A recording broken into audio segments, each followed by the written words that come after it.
in the den of iniquity. Vicinity no pretty, calamity fi hit we any moment. What a pity. Tomorrow never certain. What dwells behind the curtain? The face of evil smirking with that shifty eyes averting. It's not a steady bubble, that either pop or topple. Many will fall and stumble. Let the dozers gather rubble. From LA to Colorado, Guinea to Burkina Faso. Cannons could reach the towers and the troops will storm the castle.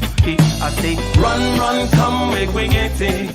Because the peace that is bestowed upon the meek is overrated. So run, run, come, make we get it. Calling all your daughters and your sons, we come forget it. I say, run, run, come, make we get it. Because the peace that is bestowed upon the meek is overrated. Lord, run, run, come, make we get it. Calling all your daughters and your sons, we come forget it. With the rubble steady rising, and hearts are compromising. Convictions here are stifling, making evil appetizing. The fists are steady forming, and countenance is falling. Defenses are withdrawing, possibilities are falling. In these your circumstances, evil will make advances. Pick up your sword and lances, and be sure to take your stances. Victory is never promised, the battle is upon us. Gather the brave and honest, and the righteous in your corners. Hello, hello, hello, ladies and gentlemen. Welcome. Let's get one thing out of the way. Let's go ahead and click that like button. Click the subscribe button if you have not already. Click the bell button twice. Share the stream.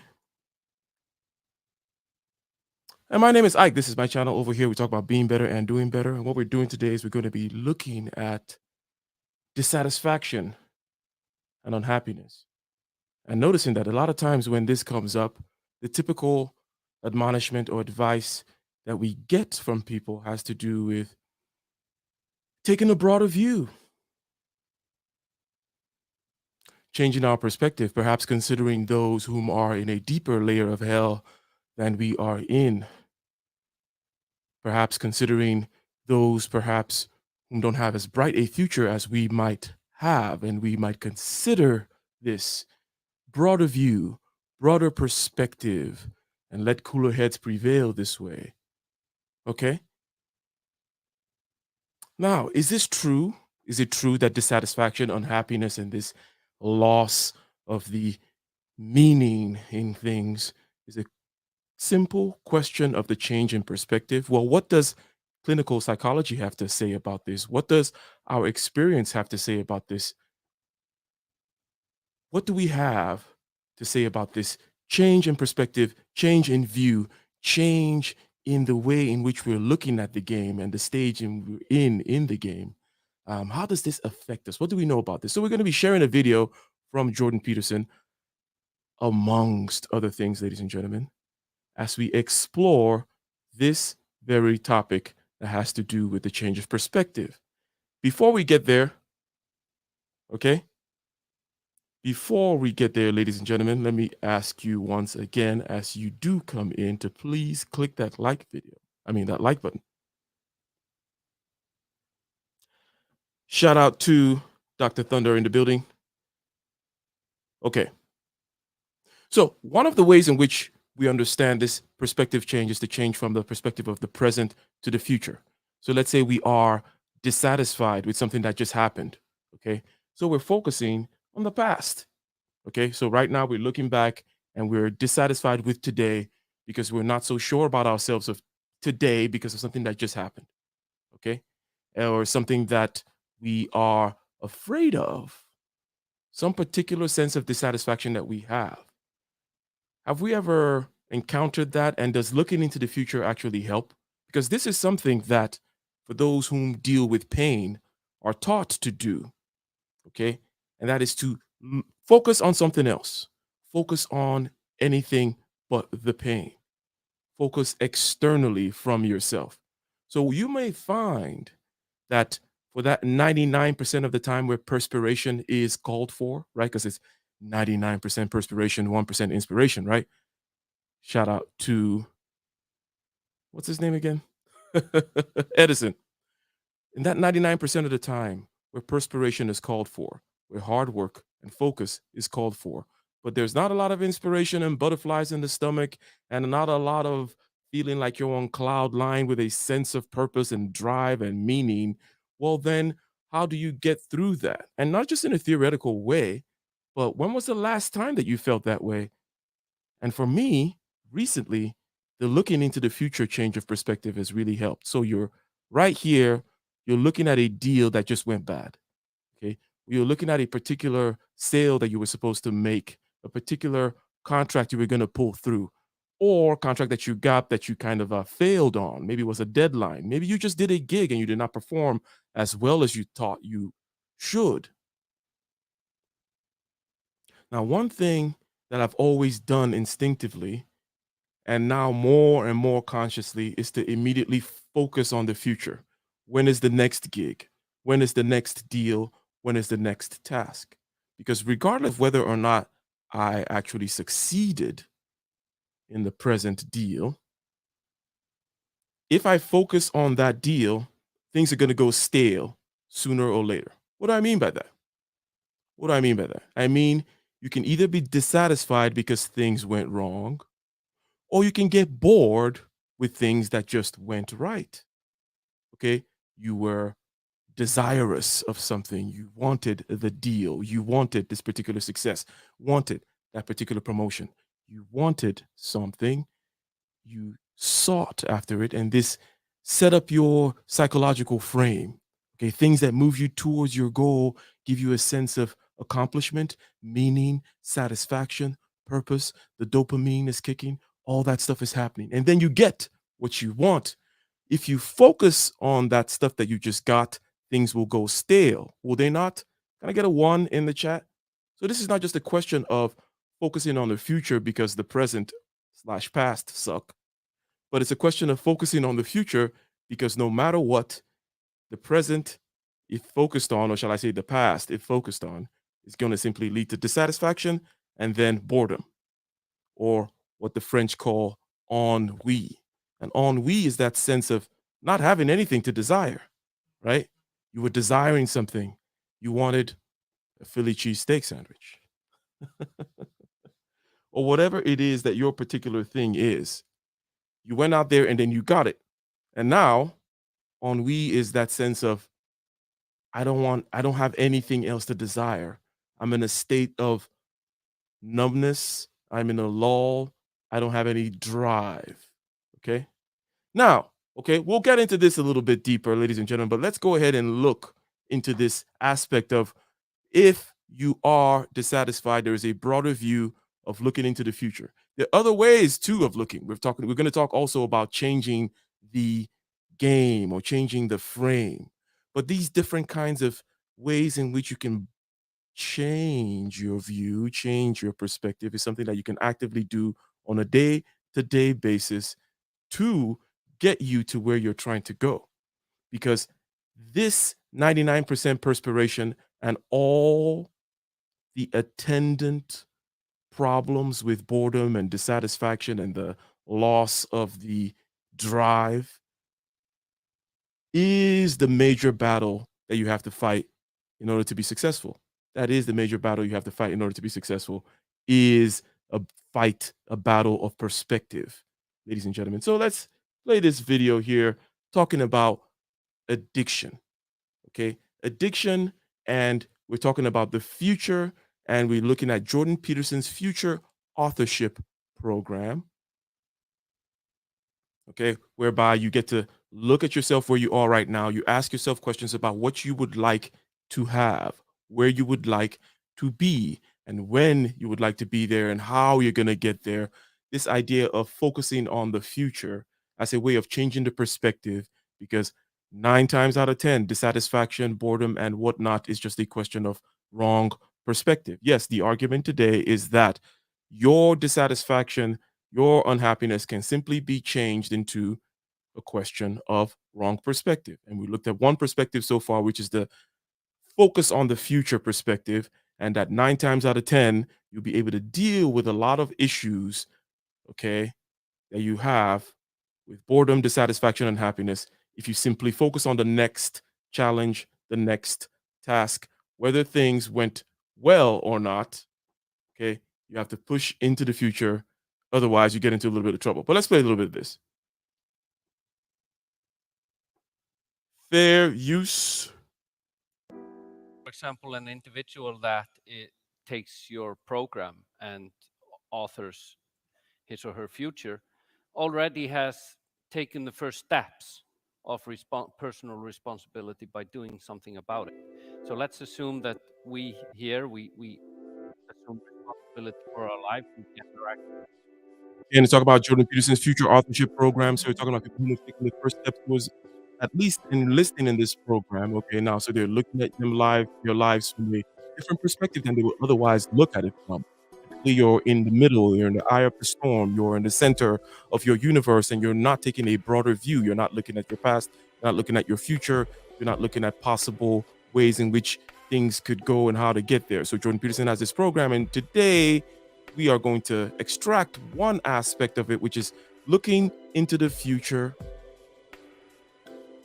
in order to get the change of perspective necessary to deal with all your problems.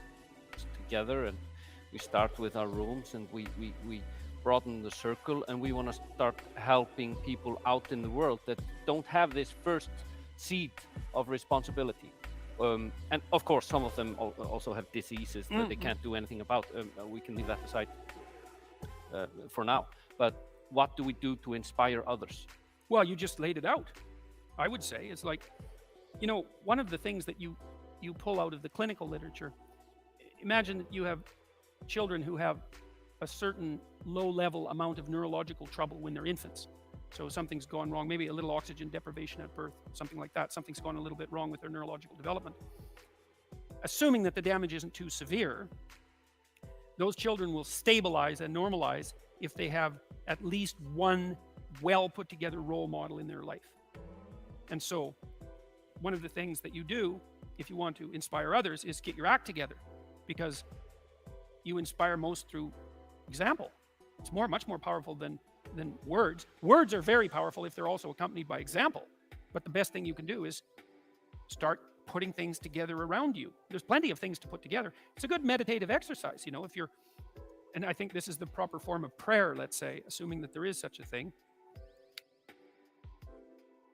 Inspiration. And here, self-inspiration may be pointed to. In other words, you can inspire yourself by taking the first steps, by changing your perspective to look at yourself in the future, or to look at your future self. You can prepare for your future self. Okay, you're looking at your life as a video game. Okay, maybe you're on level 1 right now, you haven't leveled up yet, but you're knowing that with time, and with just a little bit of focus, continuity, and dedication, you will be able to level up to level 50. You got the badass armor and all the weapons, and you're way more powerful, way more efficient, way more skilled than you currently are now. And on a day-to-day basis, this kind of self-inspiration can happen with a little bit of constantly focusing on the future rather than looking at the successes of the past or the failures of the past, both of which only lead you to trouble. A proper form of prayer would be, if you're not happy with your life, if you're miserable, you sit on the edge of your bed and you think, is there anything I can change in what I'm doing that is going to make this less awful than it has to be, less awful than it might be? You have to ask that, with intent. And generally speaking, you'll get an answer almost immediately. There's something that you could put right that day that would make things slightly better than they are, and that's rule 4, which is compare yourself to who you were yesterday, and not to who someone else is today. I don't believe that there's a person who exists who wouldn't receive an answer to that question if they Again, changing the perspective in order to deal with dissatisfaction, basically changing the whole framing of dissatisfaction as one of a problem of perspective. Okay? Bored, dissatisfied, not feeling the purpose and the drive. Well, maybe you're looking at the wrong place. Maybe you're focused on the wrong view, on the wrong level, on the wrong level of resolution. Maybe you need to stop focusing on the past and look at the future. Another one that I mentioned is, the externalization, because this very question of change in perspective is very deep. It is so deep that I would argue that the change in perspective that results from taking psychedelics, for example, is why people have that profound overcoming of depression that they have when they use this. There are clinical trials now going on, okay? And psychedelics, if anything, one can consider to be a perspective alterer, okay? To be psychoactive, to change your perspective. And anyone who has any experience with any psychedelics understands this change in perspective that it engenders, and also the deep effects that we would assume that it has, and which we're now seeing scientifically, clinically, that it has.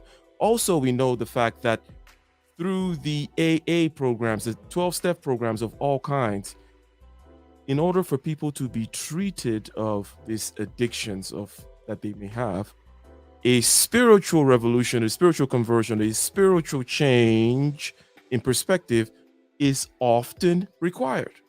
So we see this. It's in the literature, it's in our experience, and we can understand it subjectively as well. So far, we're just talking about that change in perspective that has to do with looking into the future. But there's also the change in perspective that allows us to deal with pain by not focusing on the pain, but focusing on something external, or focusing on another pain, which is a way of distraction, or looking for the next challenge, which is a way of overcoming boredom, right? But all these kinds of dissatisfaction, boredom, lack of meaning, and depression and whatnot, even, okay, unless they're chemically induced, can be seen as a perspective problem. And so far, we're just looking at the simple perspective of looking into the future, because it's a simple one. It's a simple beginning point that anybody can start with, whereby you sit there and you don't consider what you're doing to be for your present self, but you consider it to be for your future state, a future self, a future ideal, a future goal. What's the next task? What's the next challenge? Whether you just failed yesterday or you succeeded yesterday, the question should always be, turn around as quickly as possible and start looking for the next challenge. Otherwise, you're going to be in trouble. So Jordan Peterson's Future Authorship Program is what they're talking about. Now, obviously, this has to do with you taking a broad perspective to your life, authoring your future, planning for your goals, understanding what it takes in order to achieve those goals, and being reasonable with yourself, right? So here, Jordan Peterson is saying what we've been saying all along, which is, hey, you want to compare yourself with whom you were yesterday, right? So far, so good. We understand the concept and we're moving along, okay? We're getting slightly deeper and deeper into it. Fair use, like the stream. Compare yourself to who you were yesterday and not to who someone else is today. I don't believe that there's a person who exists who wouldn't receive an answer to that question if they genuinely asked it. And it's no different really than thinking. Like if you think, you have a problem, you think, you get an answer. Might not be the right answer, but obviously you get an answer. And you might think, well, I thought up that answer. It's like, well, that's really not much of an explanation because you don't know how you think. It's like I'm sitting there and thoughts appear in my head and that's how I think. It's like, that's a pretty shallow explanation. It's not much different than revelation. It's like you ask yourself the proper questions, you'll get the proper answers. If you ask the right question and you want the answers. Right, and those are not easy preconditions to set up because who knows, if you're sitting on the edge of your bed thinking, okay, what am I doing wrong? That's a hell of a question to ask, because if you really want to know, you'll find out, and then you'll find out that you really didn't want to know, because generally speaking, finding out what you're doing wrong is not a pleasant experience, and it means that you have to sacrifice part of yourself, usually a burned out, stupid, bitter, corrupt, arrogant, nasty, vengeful part of yourself, but nonetheless part that you like. And so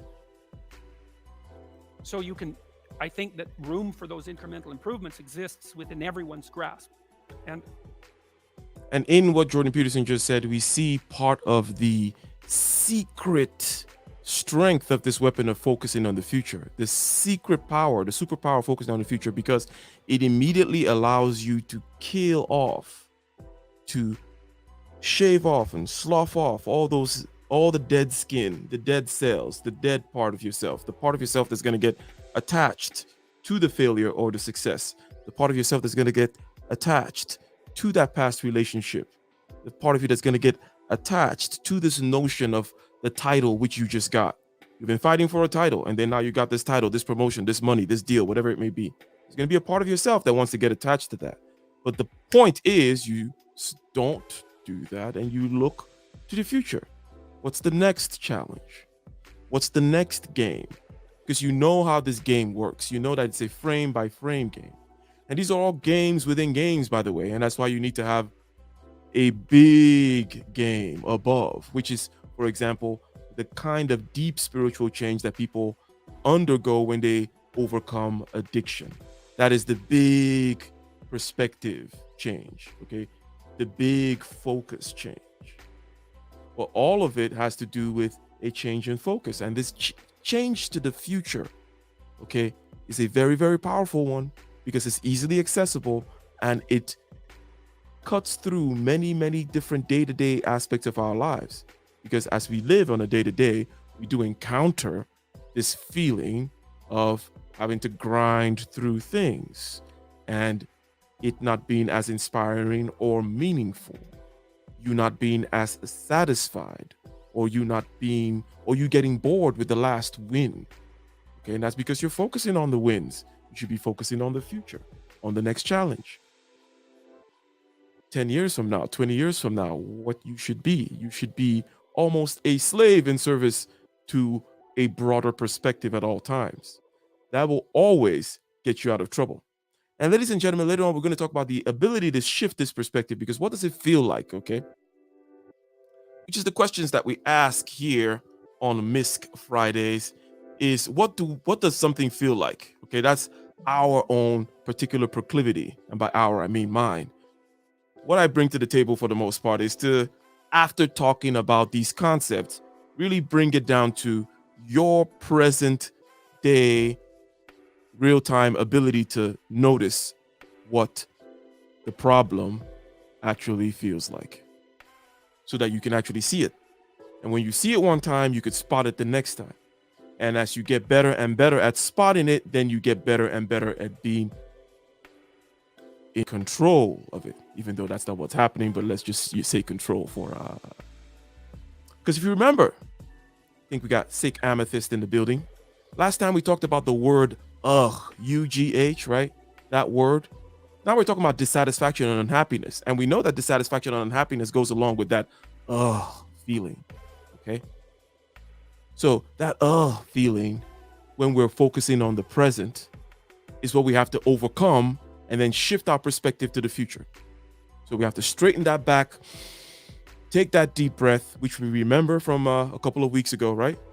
Straighten that back, take that deep breath, remove the creak from the neck, loosen up the shoulders, and then look towards the future.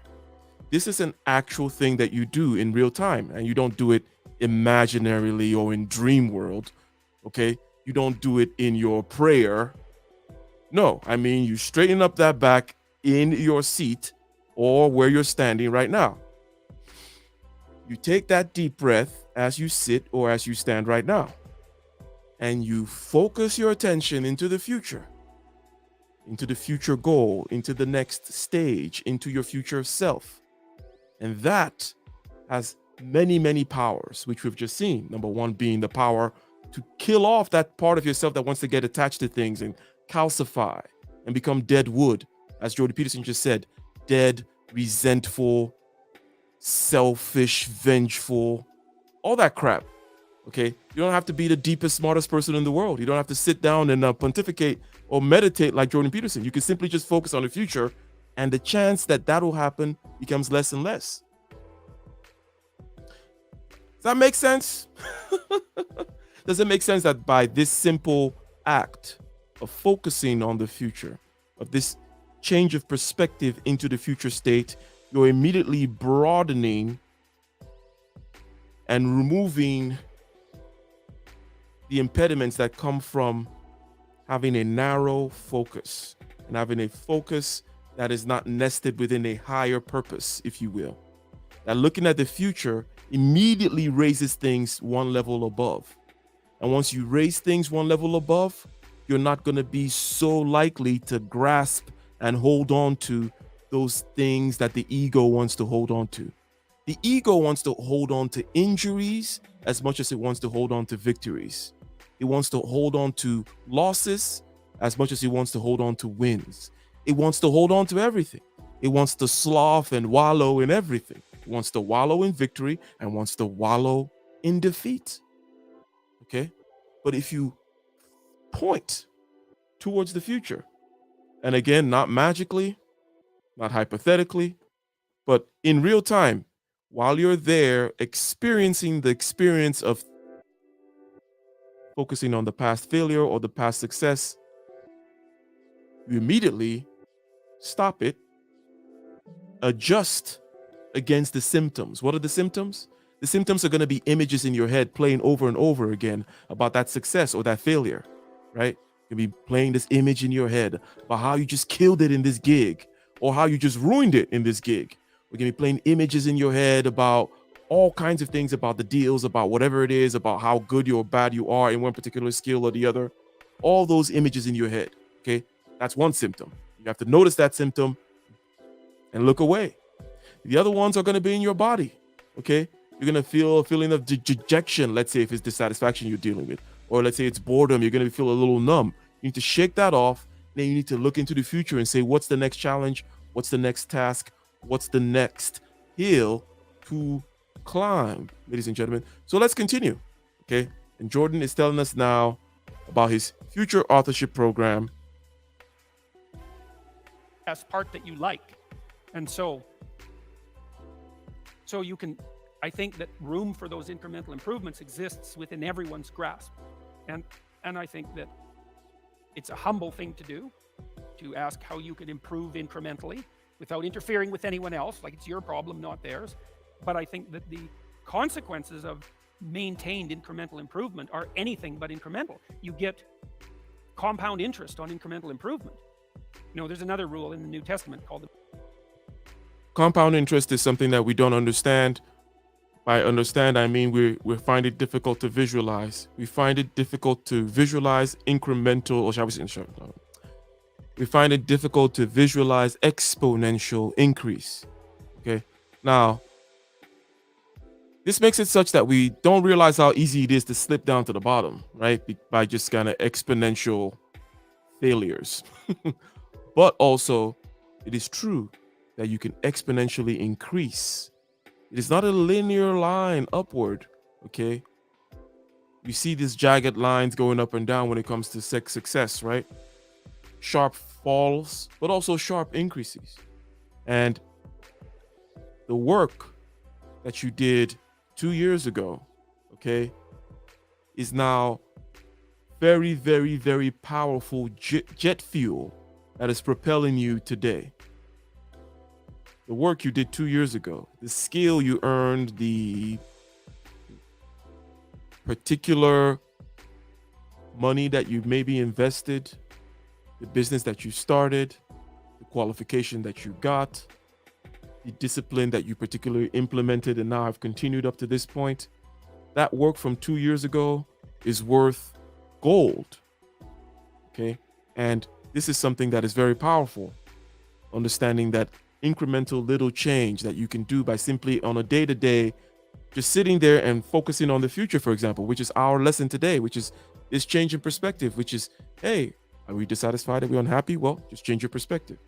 Well, what's one way I can change my perspective without having to go to the full-blown spiritual conversion, without having to go to some kind of a deep ayahuasca experience that really changes the way I perceive my place in the universe? And I changed from a discontinuous, alienated person to one that's continuous and at one with the universe. Well, you can change your perspective by simply looking into the future. That's one that you can do easily, and it has within it, embodied within it, all these other advantages, because it broadens the horizon, it broadens your perspective, it increases it being your focus and your goal and the frame you're operating in. It increases it from a narrow one to a broader one. It becomes something larger than you. At least now it's your future self that you're talking about. And it makes it such that you're not going to be dwelling on, wallowing on the past failures and successes and becoming attached, okay? Because attachment will kill you. Attachment will kill you, ladies and gentlemen. the Matthew principle. Economists use it, and the rule is, to those who have everything, more will be given, and from those who have nothing, everything will be taken. It's actually a description of the way the world works, interestingly enough. You know that if you've ever played Monopoly, because that's what happens if you play Monopoly. And there's a reason for that. That's a deep reason. And it's a very harsh rule, because it means as you start to wander off the path, let's say, the probability that you will wander further off the path increases non-linearly. And that's a terrible thing to know. As you wander towards the edge, the probability that you'll fall off the cliff increases. And that's a statistical justification for the concept of hell. But as you improve, the probability that each improvement will produce a further improvement increases. And so perhaps the downside is the cataclysmic catastrophe that you can engage upon if you reproduce your moral failings. But the upside is that each improvement produces an increment in the probability of the next improvement. And I've seen that. It's a truism among behavioral psychologists. I mean, although they don't generally phrase it that way. If you're a behavioral psychologist, and I am a behavioral psychologist, what you do is you find out what, essentially you help a person establish their aim, then you break down what they're trying to do into attainable units, and you negotiate with them. You say, well, look, they say, I'm not making use of my time very well, spending 3 hours a day playing video games. You say, well, okay, hypothetically, how much time would you like to spend playing video games?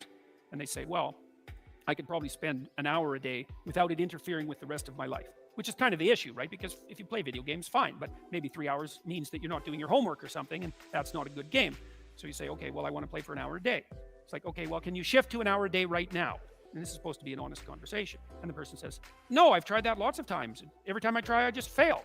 And so you don't say, well, quit failing, go play 1 hour a day, and the problem will be solved. That's a stupid strategy. You say, okay, well, look, you think about this, and don't agree to do this unless you think you will do it, because otherwise it's just a waste of both of our times. It's like, do you think that you could track how much time you spend playing video games for 1 week? Don't change anything.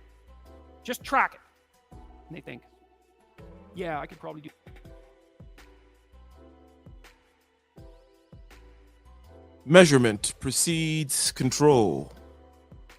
Measurement precedes control. You're going to need to be able to track. You're going to need to be able to observe things before you control it. And this is where he's getting at.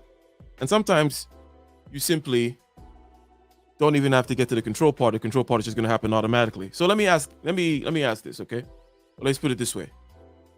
Basically, it's saying, hey, you want to lose weight? Well, keep track of your weight every day for a month. Just start weighing yourself. Don't do nothing. Okay? All right, Mr. Awesome? You don't have to do anything. Don't change your diet. Don't do nothing. Just go start making a habit of keeping track. And you will find that the simple keeping track and the knowledge in your unconscious or your conscious mind that you do want to lose weight, okay, is going to start the engine going. It's one aspect of the engine you got to start, okay? So you warm that up. You're warming something up. You're getting yourself ready in a particular manner, which is go and start to track something. And it is analogous to what I say all the time when I say, well, what does dissatisfaction feel like, for example? What does that feeling of feel like? What does the feeling of ennui or boredom feel like in this case? And what do we want to do? We want to be able to track that, see that, notice that, so that when we notice it, we can counter it physiologically. How? Well, we counter it physiologically because it has things to do with our breathing and our muscles. And we can control our breathing and our muscles. We can stand up straight. We can take deeper breaths. Okay, we can loosen our muscles. We can stop clenching our jaw and things of that nature, for example. Right? We can do these things, and then we can take the step mentally of focusing on the future, actively, positively focusing on the future, right? So this has to do with the measurement first. That's why he's telling the person, this person wants to change, but they're saying, hey, don't worry about the change. Let's begin with this. Let's begin with the measuring. And if you check my playlist, or if you just type in, I did a video called Measurement Precedes Control. Okay? And what you can't measure, you can't manage, which is just another way that the simple, boring MBA types talk. But whether you're an engineer or you're an MBA, or in this other case, a human being managing your life and your psychology, your first person perspective health, you have to first of all start measuring things. noticing things. Okay. And then the magic starts to happen. You still got to do the work, but the point is, you got to start measuring first. Do that, but I might miss a couple of days and think, okay, fine. So here's the deal. 5 out of the next 7 days, you just track how much time you spent playing video games. And the person says, I think I can do that. Because that's what you want them to say. You want them to succeed at the improvement. It's not much of an improvement, but it's something, right? Then they come back and they say, well, yeah, I was playing about 4 hours a day. And so you say, okay, well, fine, good work, man. You got it tracked. Now we know the parameters of your problem. It's actually a little worse than you thought, but at least you had enough sense to measure it. We know where you're at. Okay. Do you think you could cut that down to 3.5 hours every day? And the person thinks, no, I'm pretty weak-willed. I don't think I can manage that. You say, well, how about this? Do you think that 2 of the next 7 days you can only play for 3 hours? You think you can manage that? You're not cynical about this. You're not insulting the person, any of that. It's like, because you don't care. All you care is that they make some incremental movement towards their goal.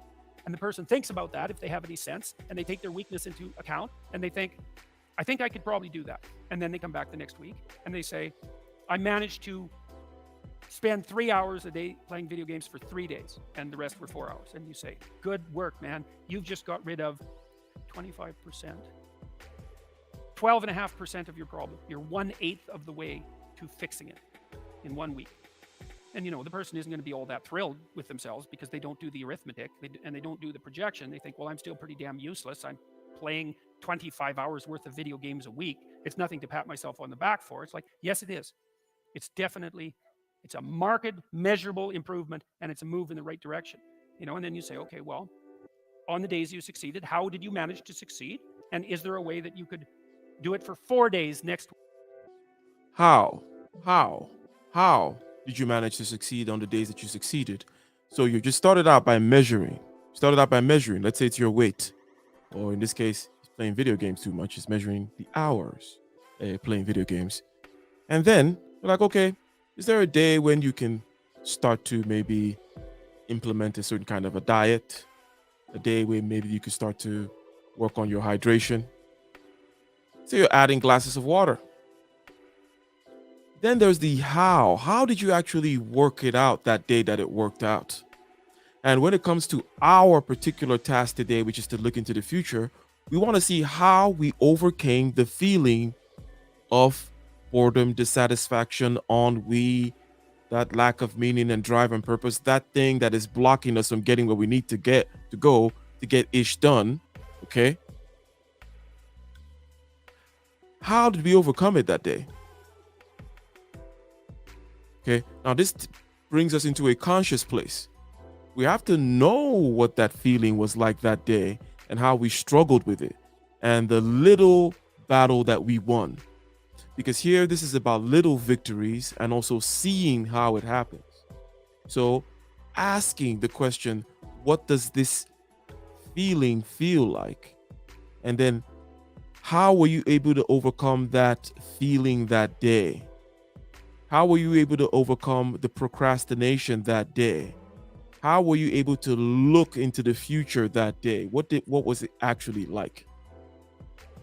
And you get better and better at this skill as any other skill. And it continues to get better and better. Your ability to notice gets better. Your ability to measure gets better. Your ability to also implement the solution gets better. And you may not notice how much better you're getting. As a matter of fact, you don't notice how much better you're getting because you just are constantly looking again at the next level, the next improvement, because that's part of the game anyways. Okay. And we tend not to notice these things because we get satisfied with improvements which we've made, and that becomes our new baseline. Once you make any kind of improvement, let's say it's in your health or in any particular skill, that just becomes your new baseline. At some point, you don't notice it anymore. You don't notice how much better you are at running or at soccer after, you haven't practiced it for a while. Just kind of think, well, that's a baseline. So these little improvements really help. And something as simple, again, as looking into the future, just looking into the future when you're going through that 99% perspiration, as as our man Edison said it. And going through that 99% perspiration and going through that work when there is no inspiration to be found, there is a great deal of perspective shifting power in looking in the future. Myself on the back for it's like, yes, it is. It's a marked, measurable improvement, and it's a move in the right direction.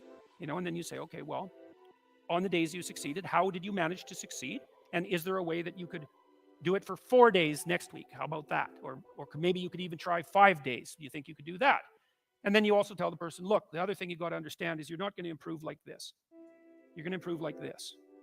So some weeks you're going to come back and say, geez, I backslid completely and I played for 4 hours a day for 7 days. But it doesn't matter, because that doesn't mean you failed. It just means that you slid back. You want to calculate it over a month or something like that. And, generally speaking, a month later, the person's down to something like 2 hours a day. And you've figured out ways of filling their time in with something productive otherwise.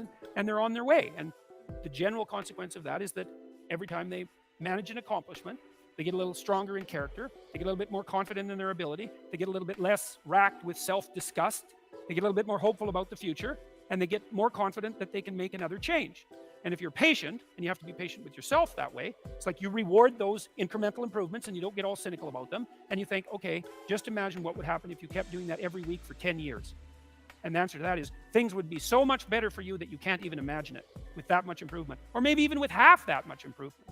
And so that's a very... Indeed. So again, a question of perspective, a question of exponential increase and compounding effects, and seeing how looking at the future actually makes the future brighter. And then looking at the future is a way of keeping track also of these small changes that you make, because you can always look back in the past and see that, look, you know what, this particular change is in perspective, again, which is about changes in your subjective consciousness here. Okay. Hashtag master your subjective consciousness. That these little changes do compound. Okay.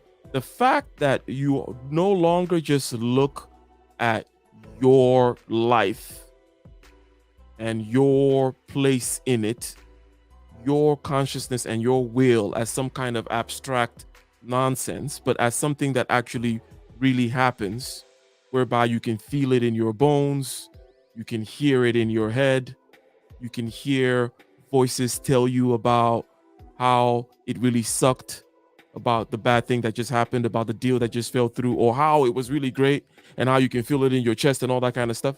Okay.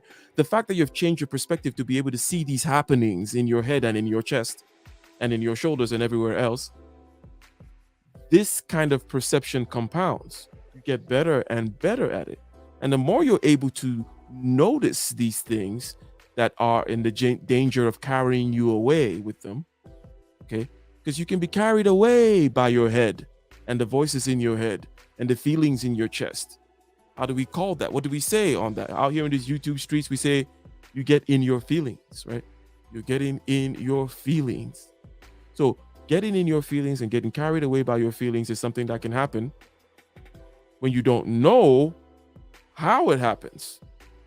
But when you know how it happens, then you're like, oh, okay, here comes the little bus that wants to take me into my feelings. I'm not getting on that bus. The bus is going to keep on passing by just like before. Okay? The bus about the stories the bus that wants to keep you focusing on past successes and past failures. The bus that wants to keep you stuck in an irrelevant perspective is always going to be there. But the more you can see it and the more you can granularize it and disambiguate it, which means break it down into its constituent parts in the feelings in your body and in your head, then the less likely you're going to be fooled by it and want to slide into that bus, the bus that takes you down into your feelings, where you lose control and you don't know what happened. And now you're stuck in a failure cycle, a vicious cycle of failure, which you didn't quite plan for. So again, a change of perspective is the argument. A change of perspective is the argument that dissatisfaction and unhappiness can simply be seen as a change of perspective. And we said, look, we have the notion of this well understood when people talk about the spiritual transformation that people have to undergo when they overcome addiction. We understand the deep change in perspective that means. There is a change in perspective also in the level of psychedelic research in terms of overcoming depression and whatnot. We know something about psychedelics. It changes your perspective vis-a-vis your place in the world. It almost like it gives you a place in this world.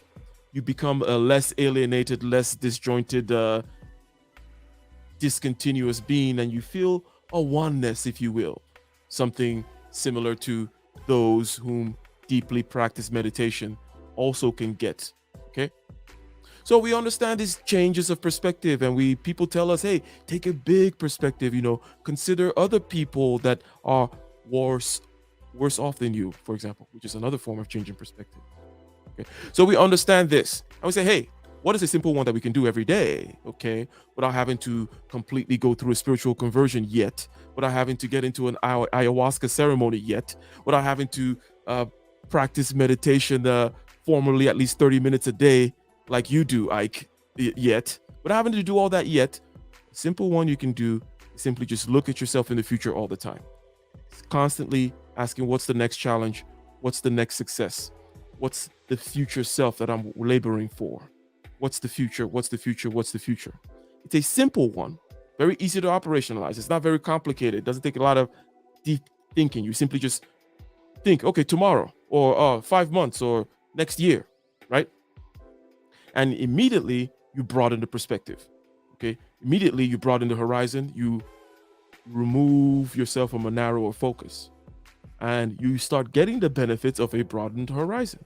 And immediately you remove the tendency to attach yourself to things that happened in the past successes or past failures or past whatevers. And you remove these things going on. You don't remove, sorry, but you remove the tendency for you to get attached to the voices in your head right now congratulating you about that great deal you just signed, right? You don't want to get attached to those voices. Am I right, Dr. Thunder? You don't want to get attached to those voices that congratulate, self-congratulatory voices in your head. No. Self-congratulatory voices, the voices that say this, that, or whatever. It doesn't matter what it is. Those pre-recorded tapes that just play what they're supposed to play. Their buttons, the buttons get pushed and they just do what they're supposed to do. Okay? The buttons get pushed, butterflies flutter in the stomach, the heartbeat skips a beat, and the mind does something. You don't want to get attached to any of those. And one simple way of operationalizing this very deep rooted concept of broadening your perspective is to simply look at the future. Don't want to believe your own hype. Indeed. PM was a money grab.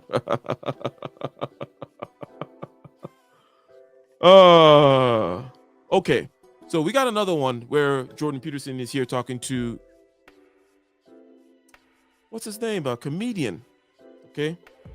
A comedian about addiction. Okay. And this is comedian Theo Vaughn. Okay. You see, this change in perspective again takes many forms. There's that change in perspective that says if you have a pain over here, you amputated your leg, maybe we should break your finger, and that'll change your perspective vis-a-vis one pain, focusing on another pain. So the change in perspective happens in that way.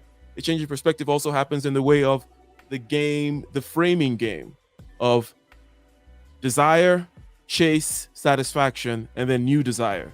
Chase, satisfaction, and then new desire. In between satisfaction and new desire is that state of ennui, the state of blah, the state of no desire. One could say it's similar to boredom. Okay. Understanding how to constantly throw the net back in the water, throw the ball back in the game, in that game is key. You're never going to get away from that game, ladies and gentlemen. This is not about how do I become a holy man, walk on water, and never play the desire, chase, satisfaction game again. Well, you are flesh and blood. And flesh and blood plays the desire, chase, satisfaction game. The difference is you want to be the flesh and blood that knows that they're playing the desire, chase, satisfaction game, and they have some agency to constantly always look at the future rather than actually be fooled by the game and be like, oh my God, this is so satisfying. Oh my God, that was so great. Believe in the hype, thinking something new is going to happen this time, something special is going to happen. You know, the special salvation has now happened because of this one particular satisfaction that you've got. No, just throw the net in the water again. What's the next desire? What's the next ball I'm going to chase? Doesn't matter. Get the ball or don't get the ball. But the point is, that is the rule of this particular machine, the flesh machine that you operate. And you can't escape it. So far. Maybe somebody could prove me wrong. Maybe one of you wants to hop on and tell me how you've completely escaped the flesh matrix. And how you no longer... I'm in a 12-step program in an AA, right? So I was an hour... You no longer eat. You no longer have to drink water. You know those fake gurus that come through and they no longer need food. They no longer need water. They no longer need to excrete. They just float up in the mountain 24/7. Okay, that's obviously BS. But the point is to know.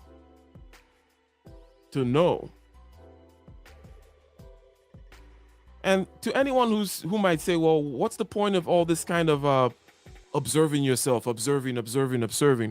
I would say, well, if you're not going to observe yourself, what else have you been, I'm not asking, or this perspective is not one of, it's not esoteric. It's not obscure. It's the one thing that you wake up and the first thing that you notice is that you're there, is that you're conscious, right? So that you're conscious, that you're there before you know what room you woke up in. So the knowledge of your consciousness, and the ways in which it takes you for a ride, the way in which it hypes you up, for example, and then you believe your hype, the way in which you get twisted up in knots with fists clenched, teeth grimacing, perspiring, heart beating, going crazy, the way in which that consciousness takes you for a ride. If you don't think that is worth observing, or if you think it's obscure, esoteric, and kind of crazy to be observing that, then I would say, well, then fine. But what is worth observing, or what can you observe? What do you have the power to observe, or what's more consequential, right? What's more consequential than this, at least? But I am crazy, so what do I know?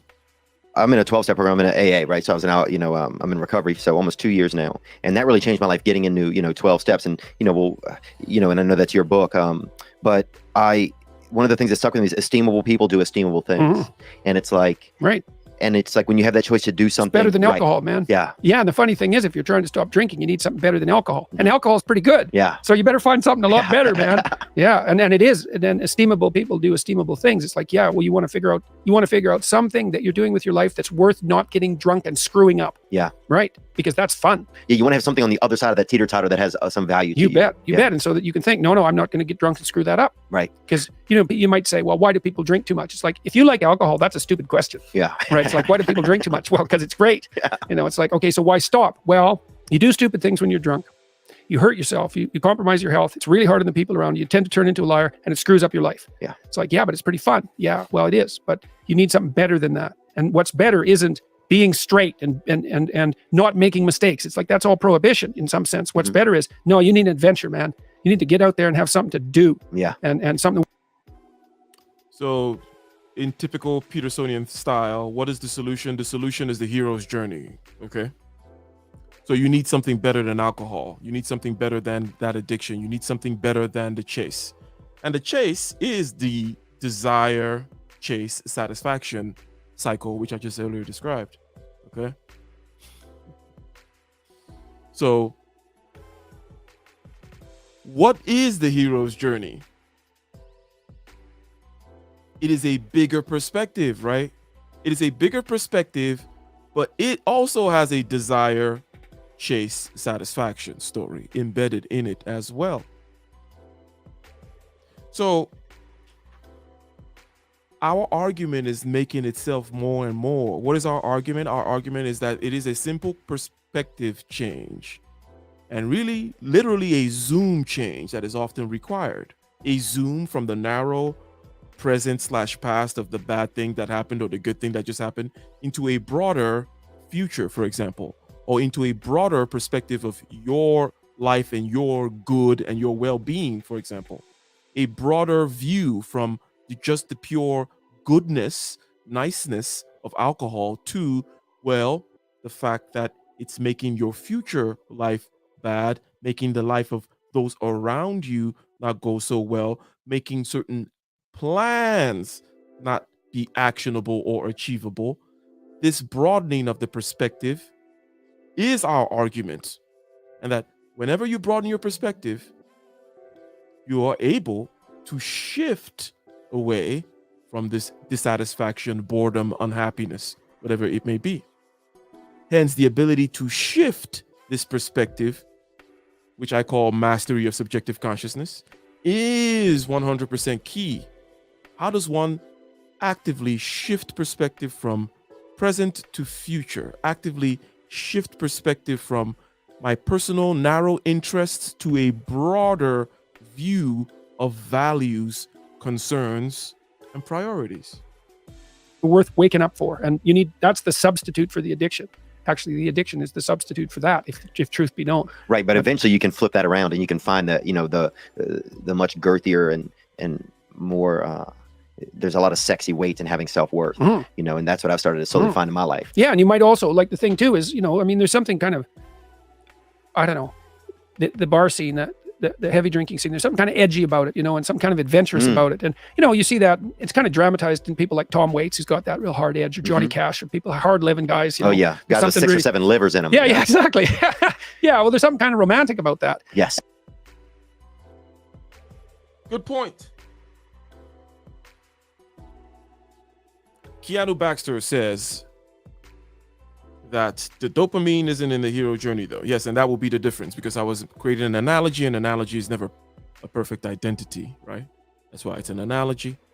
But this difference between the hero's journey and you chasing the white dragon, okay, you're on a meth binge. What's the difference between a meth binge and a hero's journey? What's the difference between just being happy on crack than the hero's journey? You see, unfortunately, from a materialist point of view, the difference is in the substance that is being used. Saying, look, in your natural hero's journey flow, there will be dopamine release at the right times for the right reasons that align with the right kinds of goals, align with the right kinds of things getting done, align with the right relationships in family and whatnot. Okay, so that the crack messes up all these other concentric circles of concern. So it's not just about you, it's about your present self and your future selves, and then your future selves' relationships with the family and the society at large. That the crack way of going about the hero's journey messes things up for your future self, health-wise and otherwise, okay? Because you tend to do stupid things, become a liar, and certain other kinds of things. And we're talking about averages now. We're not talking about, well, I know this one guy who's on crack 24/7, and he's a brilliant CEO of multi-billion-dollar companies. We're not talking about that guy. We're talking about on average. And that at the end of the day, it's just a question of the proof is in the pudding. That, look, if you go with this other hero's journey way, whereby the aims are broader, okay? The aims are nested within a broader hierarchy of values, where the true, the beautiful, and the good are quite removed from your personal day-to-day crack fiend needs. That creates a better nested for the future and the society. In other words, that would be a difference between the two. The trivial difference, the beginning difference that we can agree on and then dig deeper. And fair enough, but well, then what that means is you have to build something like that into your own life. So maybe you need to take an adventurous trip now and then. You got to have something there that's edgy to replace that. And sometimes if people need a catalyst, so there's that moment, right? Like for me, the catalyst was like, I needed to I was experimenting with cocaine and I sacrificed like a neat job opportunity with that. I had planned on being there for the job. And next thing you know, I'd spent the night doing cocaine. Right. So I realized, okay, this is a little out of my control. So I have to make this. But if people don't have that sort of, I'm sure this must have happened when you decided to stop drinking. You must have thought, this isn't good. I'm not going to be funny anymore. I thought that. I thought there was going to be ramifications. Yeah. Okay. And so what were they? What did you foresee happening? I thought I wouldn't be funny. I thought that people wouldn't like me. I thought that I wouldn't be able to meet girls if I wasn't drinking or having drugs or. Right. So that was what you were afraid of giving up if you stopped drinking. Right. What were you afraid of happening if you kept drinking?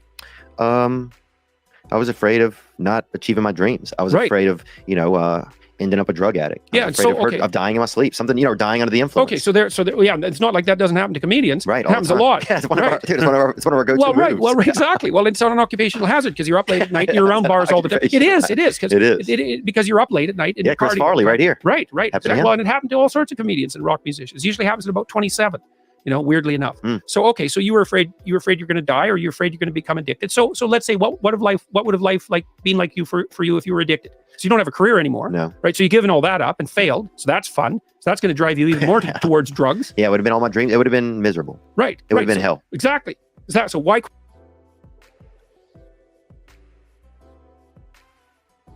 You see, now Theo is talking about the values, the change in perspective on this other level, which is the values. Let's not forget that the main thing we've learned today is that you can simply do all this by looking into the future, which is your day-to-day task. Okay, the day-to-day task, the takeaway from this, the change in behavior that we're going to do now is to be able to practice next time, tomorrow even, when that feeling of maybe dissatisfaction, ennui, or that feeling whereby you're ruminating, even in a victory or a success, a current one. I want to be able to stop, notice what that feels like, notice what you're doing, okay? Adjust your body against that, and then take your mind and push it into the future, okay? But now this is a different kind of a change in perspective. We're talking about the change in perspective that has to do with the change of values. And there's a question here about values. And what Theo Vaughn is talking about is about the values which were higher than the values that he was getting from the drink. Now, values are simple, in the sense that they have a simple definition. They are that which is worth pursuing. You see, values are not very complicated and that is why, for example, you can have a society, a pluralistic society such as ours, which is founded on certain values, right? Life, liberty, pursuit of happiness.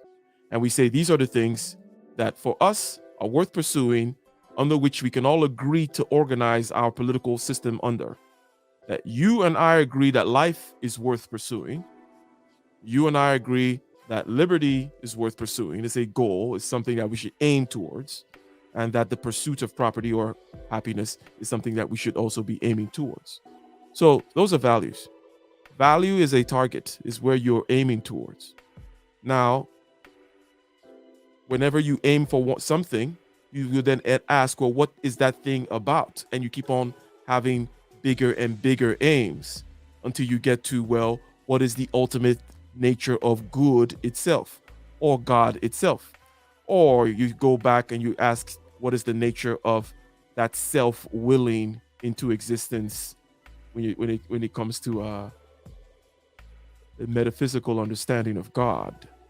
Okay, but it is simple. Value is about us, life. Okay, because it's not about we don't talk about the values of the sun or the values of rock. So what's good for the rock? What's good for air? What's good for carbon? you know? Now I'm talking from a very human perspective. It's about life and the life that we care about, okay? Sometimes we don't care about the value of ants, right? But we may care about what a dog may consider valuable. We may care about the rights of dogs, because given our political dispensation, we can easily use the word rights as values, because that is kind of the general political understanding of the values. So we can care about the rights of dogs, but we don't care about the rights of ants. We may not even care about the rights of certain human beings if they're not in the right side of the world that's close enough for us to notice. Okay? So that's what I mean by values are not complicated. It's what you want. Okay? Now, the question gets complicated when you ask, what is the source, or what is the ultimate source? What's the ultimate measure? What is the ultimate measure of the value? And that's where, you get into a little bit of confusion. Well, if you take, for example, the American political system, or the political system that says, of rights, that says, don't worry about where we get the measure from. Let's just kind of say, okay, we're here and we like life, we like liberty, and we like pursuit of happiness, right? We're going to agree on that one? Whether you say it comes from God or whether you just like it for your own sick reasons. So those are values. We took a little detour here to talk about values because I think it's important here, because this is a shift in perspective that has to do with values. Okay. And this is the one that resembles that spiritual transformation that is associated with overcoming alcoholism and other kinds of addiction. And again, it is in line with our hypothesis that all these sorts of unease and dis-ease, psychologically, spiritually, have to do with just the wrong perspective, if you will. Quit drinking so I don't end up in hell. Hey, there's a reason to stop. And then if you make that hell real, it's like, here's all the details of my personal hell. Yes, let's avoid that. Right. So then you have something to run the hell away from. Right. So now you have something towards and something to run away from. And I'll say this too, if there's any young men or women out there who are listening to Jordan feeling like, well, I don't know if I start doing something different, like my friends are going to act a certain. Yeah, they are. They are. Yeah. That's but you're right. also, you're going to start creating conversations. You're going to become the intrigue because you're going to be bringing something new to the table. You're also going to find out who your friends are. Yeah. Because if you're starting to put your life together and you have friends that object, those are not friends. Those are just people you know.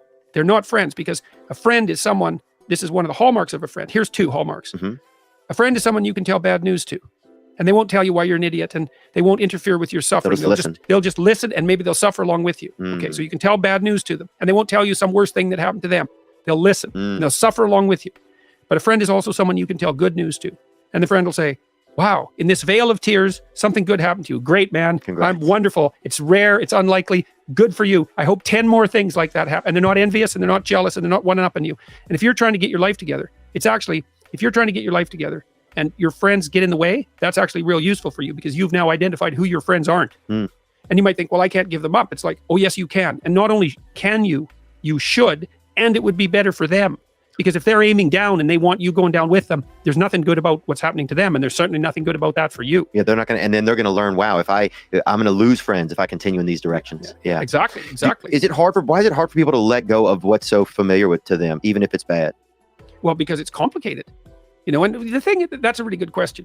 You discount the risk of familiarity that they're familiar with. So let's say, because people are in relationships with the drugs and alcohol, people are in relationships with humans, people are in relationships with jobs, people are in relationships with their own selves, and they're living a lie every single day, but it's familiarity. Yeah. Well, you say, I have a job I hate.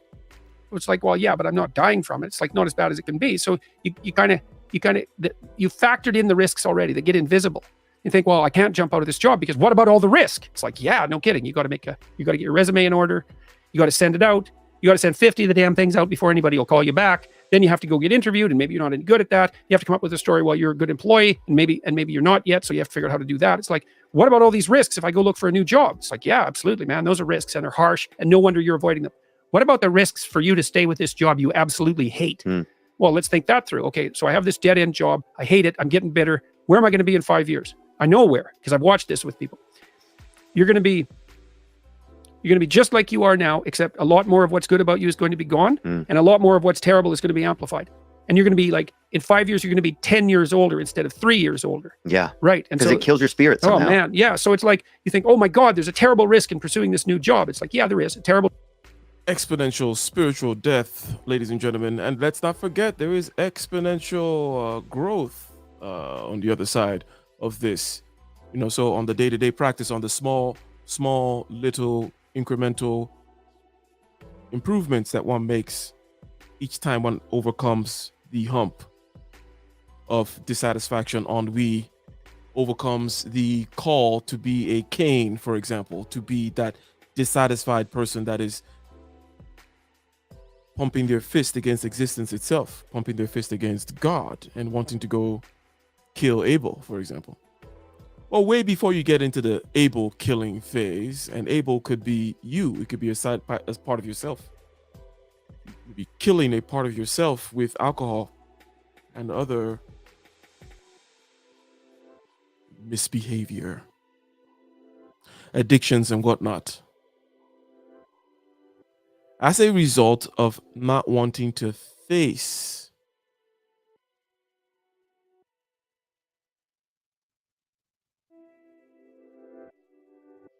yourself. risk. There's a terrible risk in you staying with your job right now. And so one of the things that's really freeing to understand is that you're screwed no matter what you do.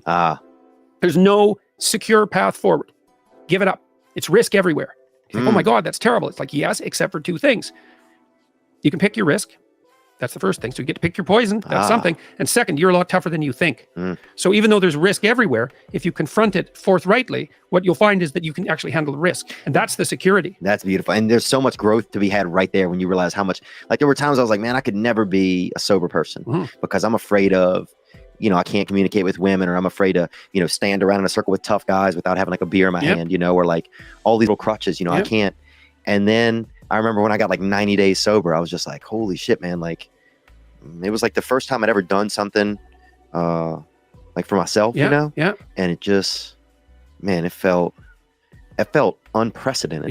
What was? It felt like I'd gone to the moon almost. How old were you when you started drinking? I don't know, probably like 17 or 16, you know, kind of regular. Yeah. It was pretty basic, and I never did a bunch of it, you know, but my biggest thing was just emotional sobriety. Like I was so drunk on my own insecurities and low self-worth. Well, alcohol really is a good drug for coping with anxiety. That's why people use it. So it does too. If you really like alcohol, it does two things to you. It makes you more extroverted and enthusiastic while you're on the ascending limb of the blood alcohol curve, which is why you have to keep drinking once you start.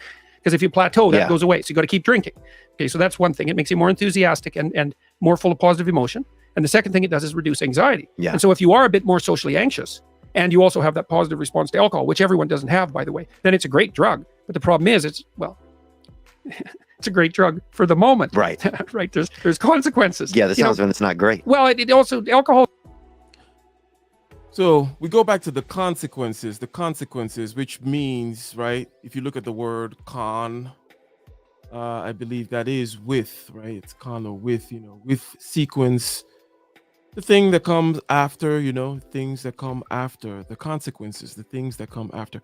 Remember, we were talking about the values, right? What's the difference between the happiness of heroin and crack versus the happiness of the hero's journey? And the hero's journey is a spiritual path.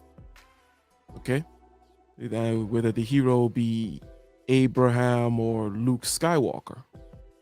Now, so what's the difference? Well, the difference, we said that, you know, materially, behaviorally, has to do with the consequences. And we looked at it earlier.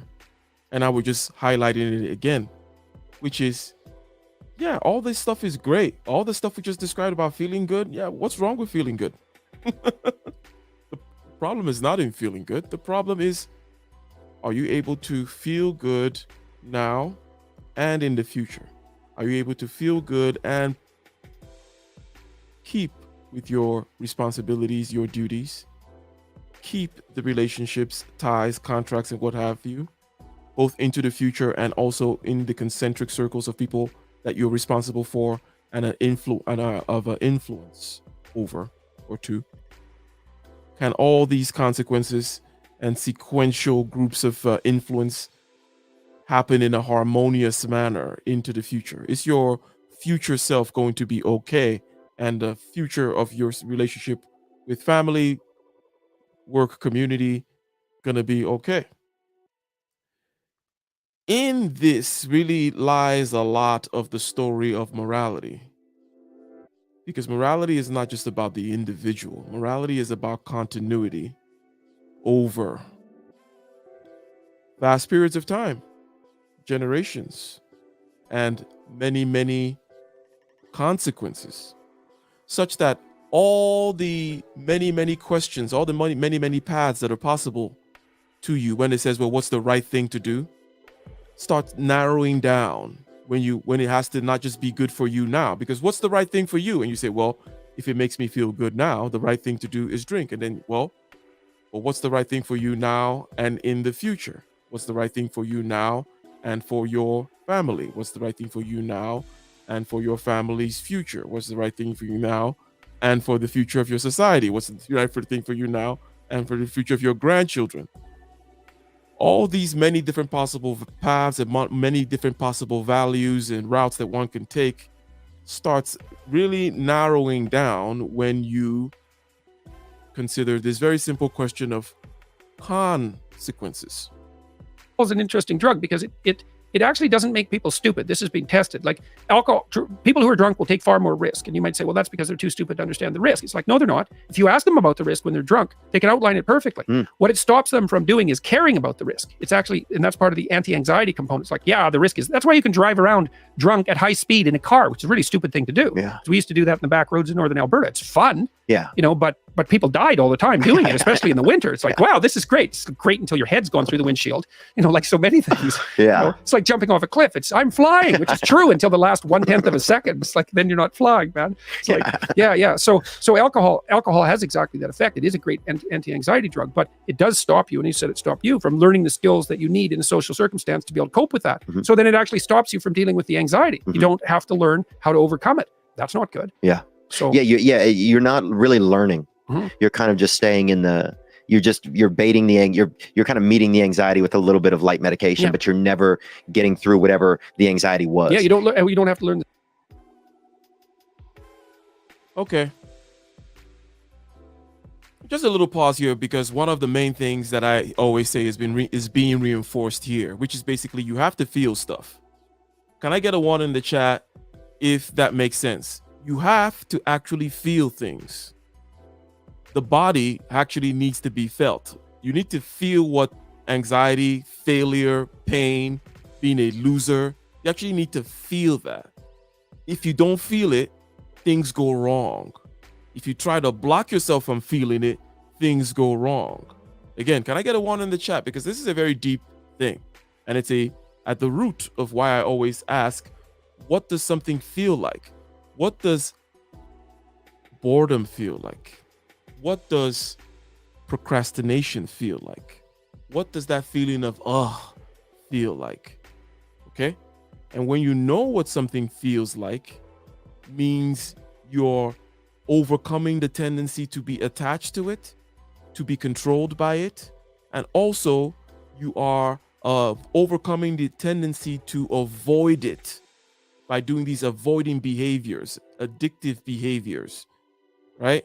So if you already know what that room is like and this room doesn't kill you, then you're going to stop doing the bad thing that keeps you from going into that room, the bad thing that keeps you from facing yourself, from facing the anxiety. So you face the anxiety so you don't have to deal with, and this is something that everybody has to deal with, but on different levels, right?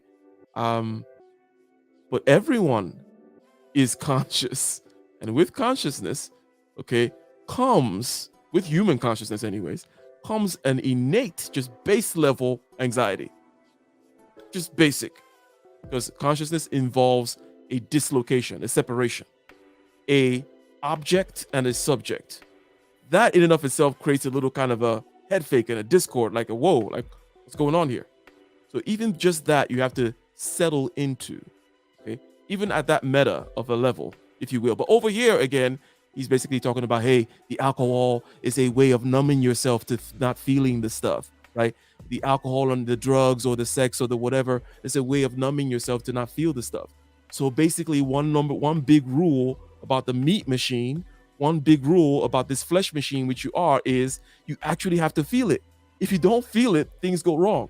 So things that happen within your body and within your subjective consciousness, you have to feel it. You can't run away from it. It's good for you to feel these things.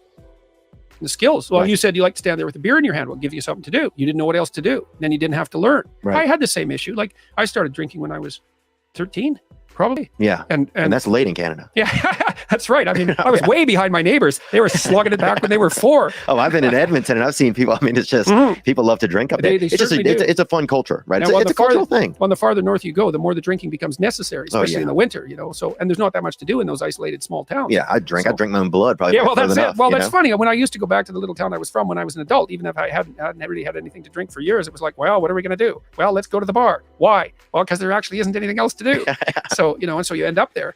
But the alcohol it's a hell of a drug, man. Do you gotta think- watch it? Do you think it's going to start get outdated? I start to think that alcohol is almost a drug of the past slowly. Like I could see us like with psychedelics and stuff like that becoming a little bit more in like the common sphere of conversation. Well, it'd be interesting to see that we just legalized marijuana in Canada. Yeah. Yeah, like it's not completely legal yet, but the bill was passed. Mm-hmm. So Canada is doing this countrywide experiment. And I know there is some data showing that in counties in the US where marijuana has been legalized, the overuse of opiates for pain has decreased substantially. That's And the awesome. crime rates have gone down. Interesting. Well, people Yeah. stoned on pot. Like, Dude, it's what hard are to you pick gonna do, somebody's go break- pocket. you Yeah. go break into a building? Yeah. I don't think so.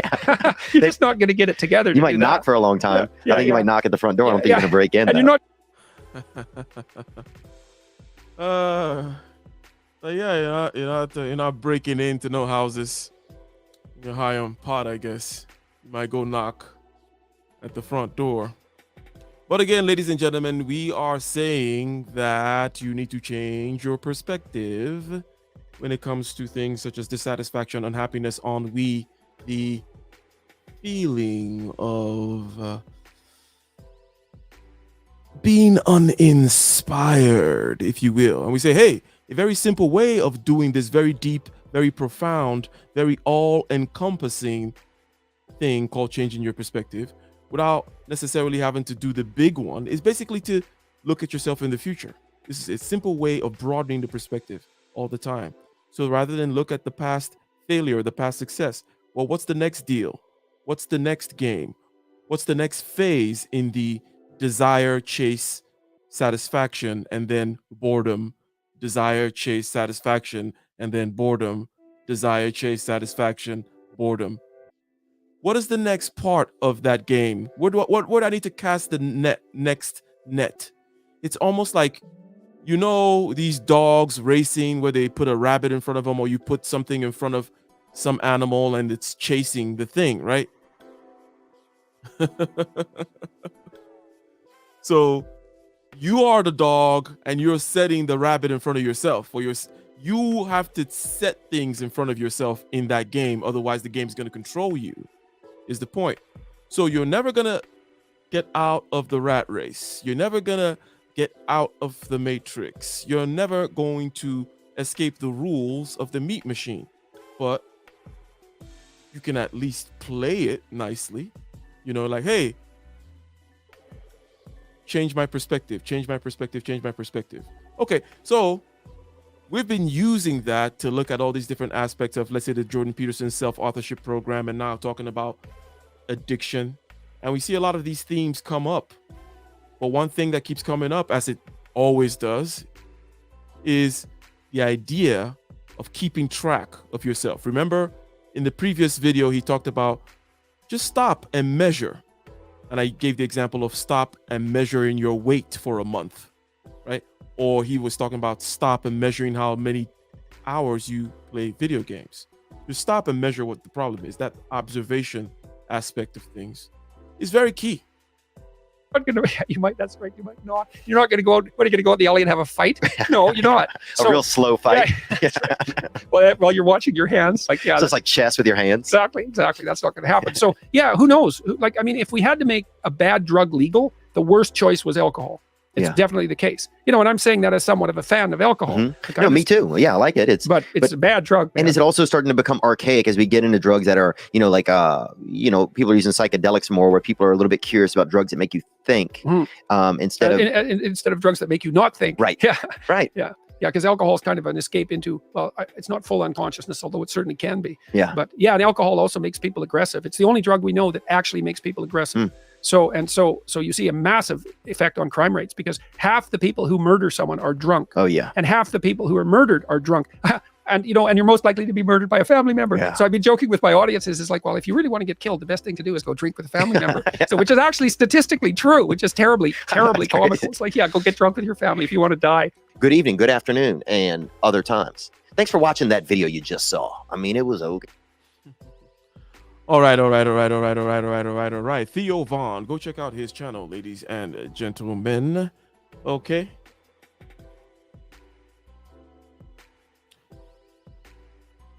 One thing about helplessness, which is referring to a question here on the screen by Keanu Baxter, says, is helplessness a symptom of the uninspired, of being uninspired, the state of being uninspired? Well, one thing about helplessness is that it is definitely a symptom of no victories. One thing of that helplessness feeling, that you haven't had any small or real victories to track. Okay? And that was a big part of what Jordan Peterson was saying in this earlier video, when he was saying, look, after you measure, for example, let's say you're helpless against the video game, you're helpless against your weight loss, or you're helpless against your current weight, your obesity, your indiscipline in this particular regard. You feel helpless against it. Okay, well, you don't have any current track record of victory and success, right? This is true. Isn't that right, Keanu? That so far, so good. That this helplessness, you're asking, well, what is it a symptom of? What is that? What is that the root of it? Again, one goes behavioral and notice that, look, it really is, you don't have any victory over your weight issue. You don't have any victory over your weight issue recently. So let's start creating some victory over the weight issue. And let's measure it, was the beginning. Notice. And then measuring, which is the noticing, and then you start taking certain incremental steps. And that these steps have compounding and exponential effects as time goes on. That's the beautiful part of it. Okay. So in whatever it may be, and this is something, let's say, if you want to talk about children, policy, in other words, social, societal, group-like, institutional types of solutions, right? What is good for the group, right? Since over here on my channel, it's about 99.9% individual. And every once in a while, we get out of our solipsism and we consider the existence of others. In that regard, giving people wins, or the ability to have these wins, or the ability to get in on the bottom, on a rung somewhere, no matter how low the rung is on a ladder that you're allowing them to step on and then move up, it is very important. Okay. This is the extent of my public policy recommendations for the day. But anyways, we're out, ladies and gentlemen. We're out. Just wanted to drop by on this very topic here about perspective, a shift in perspective, a broadening of perspective from a narrower to a broader one, from the past successes or failures to looking at yourself in the future. What's the future step? What's the next step in the game? What's the next step in the cycle or in the frame? We know what the frame is. The frame is desire, you pursue, you satisfy, and then you're looking for a new desire. And this thing, whether it be whatever the desire is, whether it be food or sex or a particular skill you're trying to master, this is how the machinery tends to work. And this is part of the machinery that kind of takes us in the loop, into a loop of bad behavior if we don't watch it. Okay. But watching ourselves in the future and looking into the future, not focusing on what happened in the past, is a great way to overcome that 99% perspiration, 99% grind that we're out there doing, ladies and gentlemen.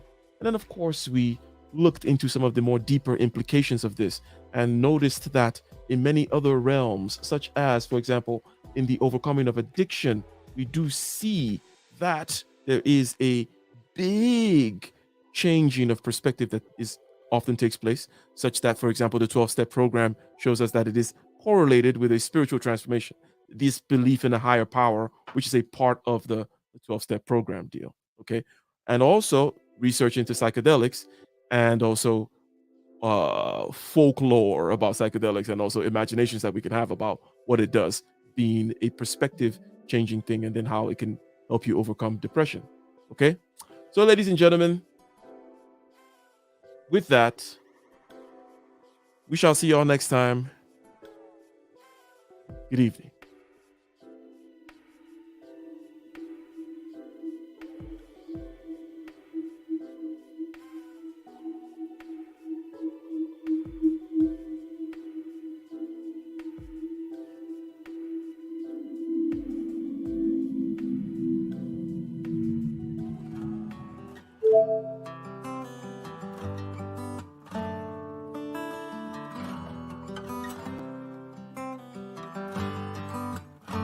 In the den of iniquity, vicinity no pretty, calamity fi hit we any moment, what a pity. Tomorrow never certain, what dwells behind the curtain, the face of evil smirking with that shifty eyes averting. It's not a steady bubble, that either pop or topple, many will fall and stumble, let the dozers gather rubble. From LA to Colorado, Guinea to Burkina Faso, cannons could breach the towers and the troops will storm the castle. I say, run, run, come, make we get it.